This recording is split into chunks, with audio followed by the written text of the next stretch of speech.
Hello everyone, welcome to my channel. आज हम इस वीडियो में डिस्कस करेंगे लोक नाट्य छत्तीसगढ़ विशिष्ट अध्ययन से रिलेटेड एक महत्वपूर्ण टॉपिक है। लोक नाट्य जिसे फोक थिएटर्स भी कहा जाता है।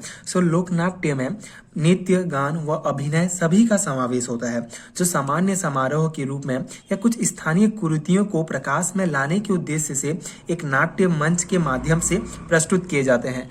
लोक नाट्य जो होता है उसको इस प्रकार से हम परिभाषित कर सकते हैं।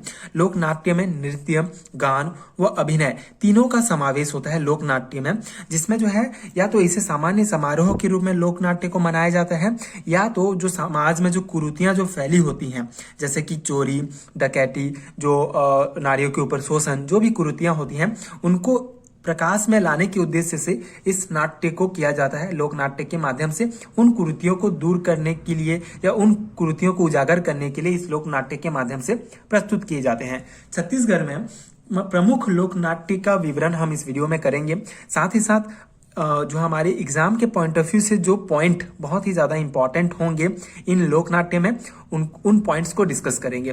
पहला जो महत्वपूर्ण लोक नाट्य है हमारा, वो है नाचा। नाचा जो है बहुत ही ज्यादा प्रचलित लोक नाट्य है हमारे छत्तीसगढ़ में। छत्तीसगढ़ का सर्वाधिक प्रचलित लोक नाट्य जो ग्रामीण अंचल में सर्वाधिक सर्वव्याप्त है। बहुत ज्यादा नाचा का जो है प्रचलन है हमारे छत्तीसगढ़ में। तो सर्वाधिक प्रचलित और लोकप्रिय लोक नाट्य है। नाचा का प्राचीन नाम पेखर है। इससे छैला नृत्य भी कहा जाता है। ये दोनों जो है बहुत ही महत्वपूर्ण पॉइंट हैं हमारे एग्जाम के पॉइंट ऑफ व्यू से, और ये जितने भी जो पॉइंट्स हैं, जो महत्वपूर्ण पॉइंट्स को ही मैं इस नोट्स में शामिल किया हूं, जो आपके एग्जाम के पॉइंट ऑफ व्यू से बहुत ही इंपॉर्टेंट होंगे। इसका प्राचीन नाम पेखन है और इसे छैला नृत्य भी कहा जाता है। नाचा में मराठी नाट्य तमाशा का प्रभाव दिखता है। ठीक है, जो मराठी नाट्य तमाशा का प्रभाव दिखता है, और ऐसा माना जाता है कि नाचा जो है मराठा काल से प्रारंभ हुआ माना जाता है। नाचा जो है मराठा काल से ही प्रारंभ हुआ माना जाता है, इसलिए नाचा में मराठी नाट्य तमाशा का प्रभाव दिखता है। छत्तीसगढ़ की प्रथम नाचा पार्टी रवेली नाचा पार्टी है, जिसके संस्थापक दाऊ दुलार सिंह मंदराजी थे, जिन्हें नाचा के भीष्म पितामह कहा जाता था। ठीक है, जाता है। तो रवेली नाचा पार्टी के संस्थापक थे दाऊ दुलार सिंह, और प्रथम हमारा जो है छत्तीसगढ़ का प्रथम नाचा पार्टी था, इसलिए इसके संस्थापक को नाचा के भीष्म पितामह कहा जाता है। नाचा के पुजारी जो थे वो महासिंह चंद्राकर को कहा जाता है, और नाचा के उद्धारक रामचंद्र देशमुख को माना जाता है। उसके बाद प्रमुख ये तो महत्वपूर्ण जो है हमारे पॉइंट्स हो गए। उसके बाद प्रमुख लोक संस्था या नाचा पार्टी और उनके प्रमुख संस्थापक के बारे में हम देखेंगे। रवेली नाचा पार्टी जो 1928 में स्थापना की गई थी, इसके संस्थापक थे दुलार सिंह मंदराजी जी।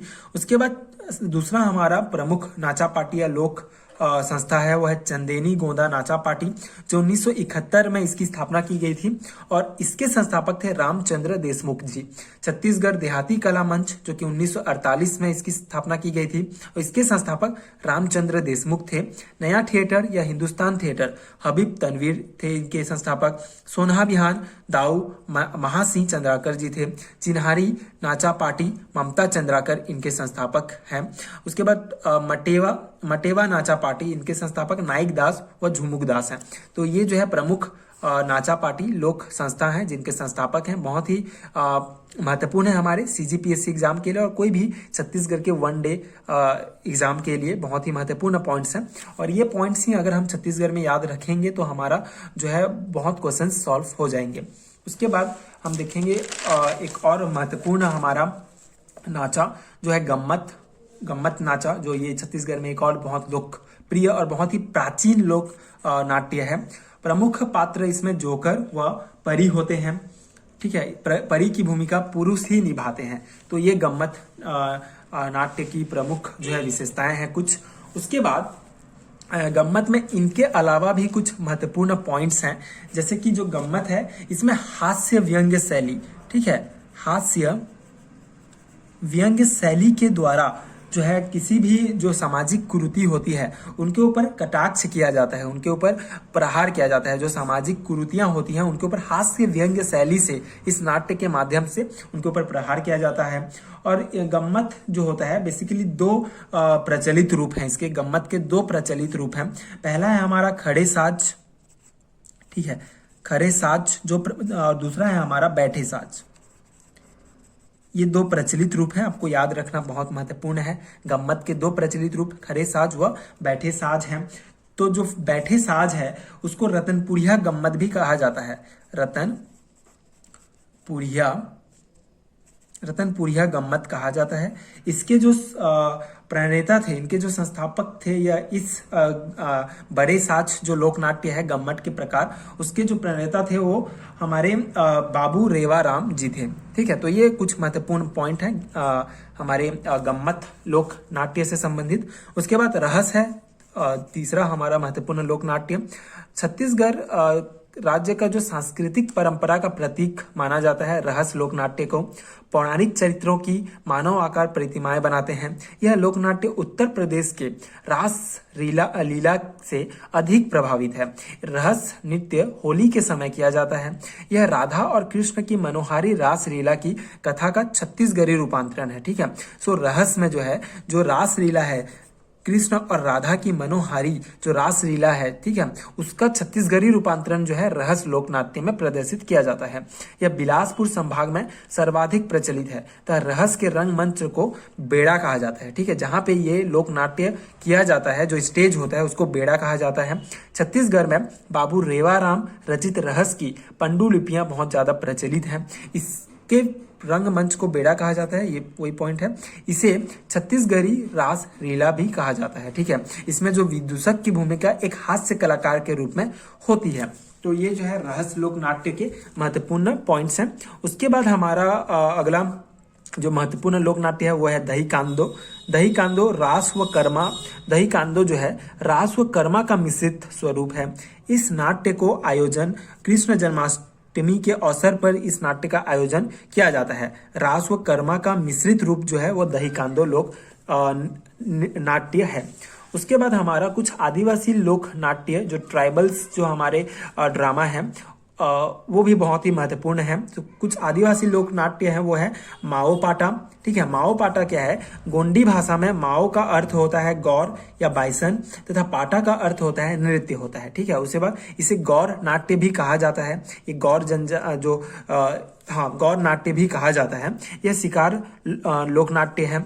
इस लोक नाट्य में शिकार को जो है सेंटर में रखकर ये लोक नाट्य किया जाता है। आदिवासी लोक नाट्य है। इस नाट्य का प्रचलन मुड़िया व माड़िया जनजातियों में बहुत ज्यादा है। इस नाटक के माध्यम से यह जनजाति वन भैंसा या गौर पशु के शिकार का मंचन करती है। इस नाटक को मुड़िया जनजाति में माओ पाटा और माड़िया जनजाति में गौर नृत्य या बाइसन हॉर्न नृत्य कहा जाता है। वाद्य यंत्र इस लोक नाट्य में जो है कोटाइका टिमकी वाद्य यंत्र का प्रयोग किया जाता है। तो ये माओ पाटा जो है आदिवासी लोक नाट्य का एक महत्वपूर्ण लोक नाट्य है, आदिवासी ट्राइबल्स का। उसके बाद हमारा आदिवासियों का एक और बहुत ही महत्वपूर्ण लोक नाट्य हुआ है भतरा नाट। यह युद्ध प्रधान लोक नाट्य है। जो माओ पाटा था वो शिकार प्रधान लोक नाट्य था, यह युद्ध प्रधान लोक नाट्य है। इस नाटक का प्रचलन भतरा जनजातियों में बहुत ज्यादा प्रचलित है। इसका आयोजन ग्रीष्म ऋतु में किया जाता है। उसके बाद हमारा तीसरा है आदिवासी लोक नाट्य में खम्ब स्वांग। इस नाटक का आयोजन कुंवार नवरात्रि से प्रबोधिनी एकादशी तक होती है। इस नाटक का आयोजन कोरकू जनजाति द्वारा किया जाता है। इस नाटक की आरंभ मेघनाथ की पूजा से की जाती है। तो ये खम्ब स्वांग जो है एक महत्वपूर्ण आदिवासी लोक नाट्य है जिसके ये महत्वपूर्ण पॉइंट्स हैं। सो ये है हमारे छत्तीसगढ़ के कुछ महत्वपूर्ण लोक नाट्य फोक थिएटर्स जो कि बहुत ही हमारे एग्जाम के पॉइंट ऑफ व्यू से बहुत ही इंपॉर्टेंट है।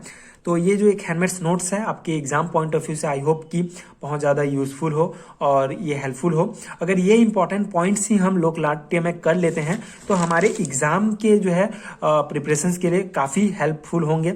ये शॉर्ट्स में नोट्स हैं, शॉर्ट में जो महत्वपूर्ण पॉइंट्स हैं उन्हीं को इस नोट्स में डिस्कस किया गया है, इसमें रखा गया है, जो कि कभी ना कभी किसी एग्जाम में पूछा जा चुका है या फिर बहुत ही महत्वपूर्ण है एग्जाम के पॉइंट ऑफ व्यू से। उन महत्वपूर्ण पॉइंट्स को इस जो है इसमें रखा गया है। और इससे पहले हमने छत्तीसगढ़ी जनजातियों का जो है महत्वपूर्ण पॉइंट्स डिस्कस किया है। आपने वीडियो नहीं देखा है तो आपको लिंक नीचे मिल जाएगा, आप जाके चेक कर सकते हैं। सो इस चैनल में जो है जितने भी महत्वपूर्ण छत्तीसगढ़ के जितने भी महत्वपूर्ण प्रश्न बन सकते हैं उन सभी प्रश्नों को आपको नोट्स के रूप में प्रोवाइड किया जाएगा। तो बस यही था लोक नाट्य का डिटेल एनालिसिस। आगे के वीडियोस में हम लोक गीत के बारे में डिस्कस करेंगे छत्तीसगढ़ विशिष्ट अध्ययन में। Thank you so much for watching.